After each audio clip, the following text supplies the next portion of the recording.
as a child, I've always loved singing. In fact, I was in the choir from a very tender age. And I remember I used to have this choir mistress in an Anglican church. I actually started my Christian journey in one Anglican church very close to my house where I used to live, where I was growing up. So this choir mistress could really sing very well, and then I was made to join the choir at that time. And then we started singing, and because I was in the scripture union also, so I realized that I just love to sing.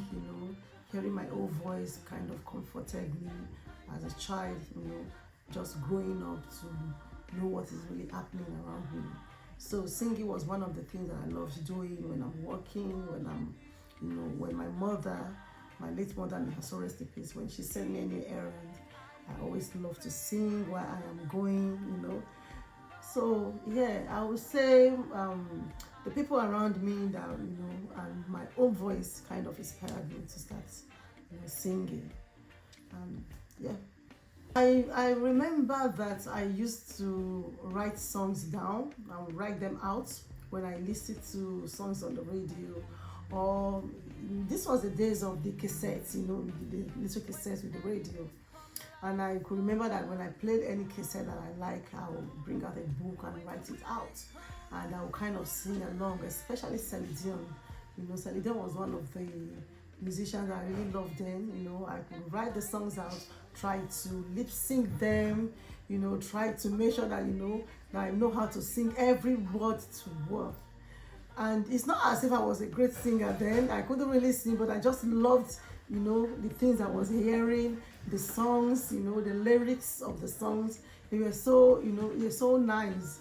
So Celine Dion was one of the people that I loved. Then Brandy was another person, because Brandy was so young at that time. So I could look at myself and just think, I might be the same age with, as Brandy.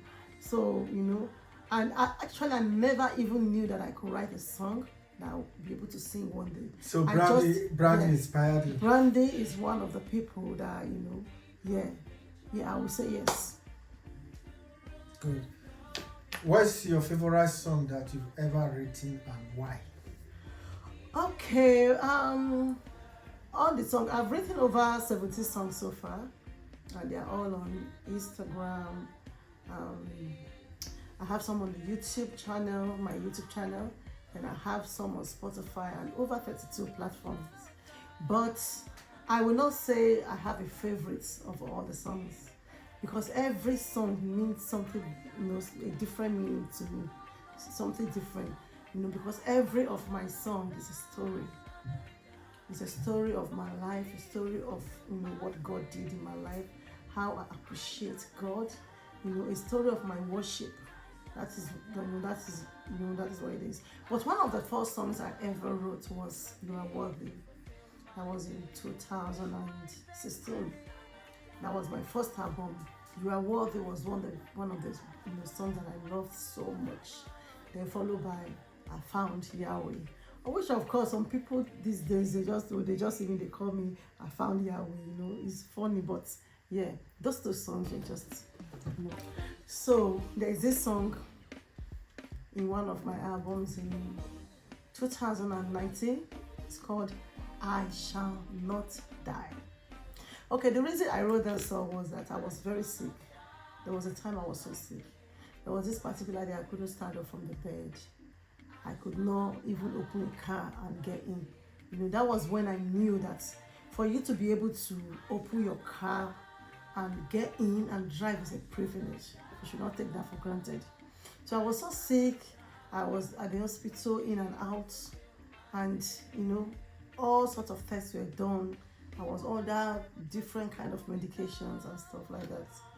And this song came, and I started to proclaim that I shall not die, because at that point I thought I was going to die, but there was a day that I had to call my children to wear my socks.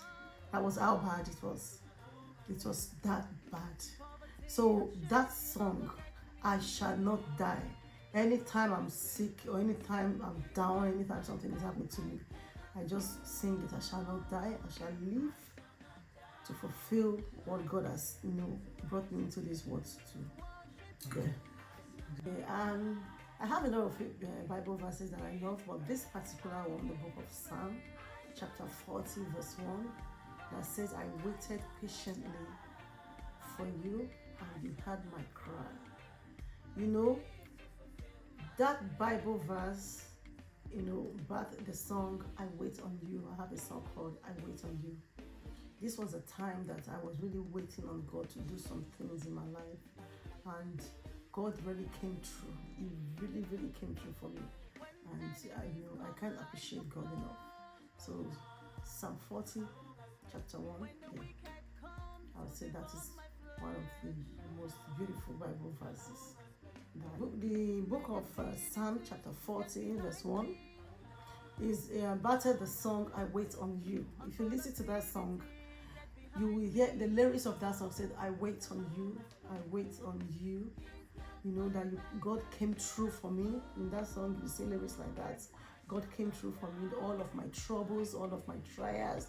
God brought me out of the miry clay into his marvelous light. You see, if you read the whole of that Psalm 40, you will be able to pick out that song for me, because at that point that I wrote that song, I was going through so much. I was going through a lot. It was something was pulling me down. Like I was so down, and this Bible verse came, and God did his work through that, and I was able to come up with that song, I Wait on You.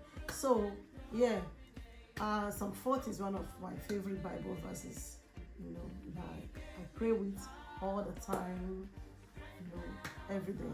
My second album is an EP of about 7 songs.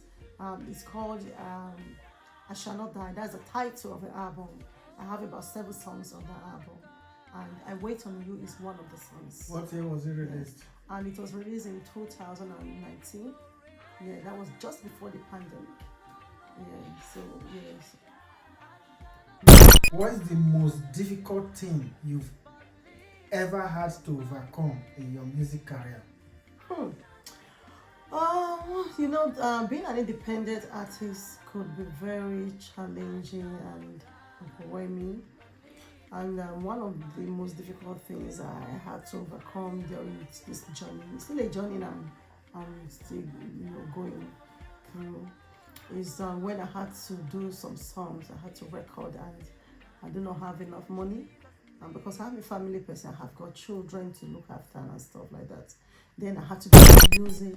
Then I have to work. I have to run my, family life and stuff. Sometimes it can be overwhelming and, very challenging. And when the finances that you need, to put into the music, they are not there, and people are not really encouraging. It's when it comes to gospel world, how it is. Things are not they are not as fast as they are in what is the other side now. So did you overcome these challenges? Somehow, yes, I did. At some point, I have to know how to, navigate through all of it and, create a balance. So, what advice would you give to someone just starting out in gospel music?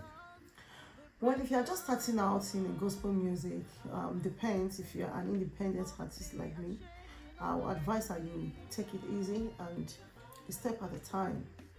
Don't rush, don't rush. It might be that because if you rush to release your song, you might not be able to hit that target that you want to hit, because a lot of us, we make these mistakes. We want to bring out all the songs at once, Just take it one step at a time. Do one song, let the song go, promote it, and make sure that you put money aside to promote your music if you're just coming up, because nobody is going to promote your music for you. Nobody knows you. Nobody knows your music. You have to take your music out. You have to tell the world that you have something, that God has given you something. It's a message that you want to bring out to the people. And once you release it, don't leave it on the YouTube to sit there, because nobody is going to see it. You have to promote it. So while you are busy getting money ready to produce your song, keep money aside for promotions. It's very important. All these other big artists that you see, they started from somewhere. Everybody promote their songs. Everybody. When you see 1 million views, 1,000 views, a song just jump out at you when you open your YouTube channel, is because that song is being promoted. That's why. So promote your music. Go out there. God has given you that, a gift. Embrace it. Take your song to the world. Let people know what you have, what you are carrying. Don't be shy about it. Don't look at people. Don't even listen to all this gossip all over the place. Just know you and know what you carry, and take your song out to the world. That one person that God wants you to touch is there waiting for that your song. So how many EP you have to your credit? So right now I already have about 70 songs, one album and one EP, and I'm working on another album right now. I'm trying to make sure that it's a complete album of about 9 songs to 8 songs, but I've already done about 4 of them. So I'm still working on it. Although as I'm doing the songs, I'm bringing them out as singles one by one. So when I'm finished and I'm through, I'm going to put everything together as an album. Any future plans to upgrade your musical career? Definitely. So my plans is to study more music and take care of my voice the more, and then to do more music, because I have a lot of songs that are just sitting in my iCard, but I need to strengthen my voice and to get more skills, so that when I bring out my songs, they will be better than what I have before. Have you done any live events, maybe in the church or maybe somewhere somebody invites you? Yes, of course. I've done a lot of events. I've been to Manchester to minister some years back, and to Aberdeen. I've ministered in Nigeria in a French church also. And in my church, I'm in my church choir. I've also ministered my songs, my original songs also in that place. And some other places that I visit, people invite me to minister. Yeah. My stage name is Bolaa Fola. I know a lot of people mistake it when they want to call it, say Bolaa Fola. No. I intentionally had 2A to my own Bolaa. So it's Bolaa Fola. What it means is that because I'm using a compound name, I'm using Bolanle, Abolade, Folashiri. So it is my son name, my maiden name, that is Abolade. It's the A that I'm adding to Bolaa, so that's unique. So it's Bolaa Fola. Yeah. Thank you.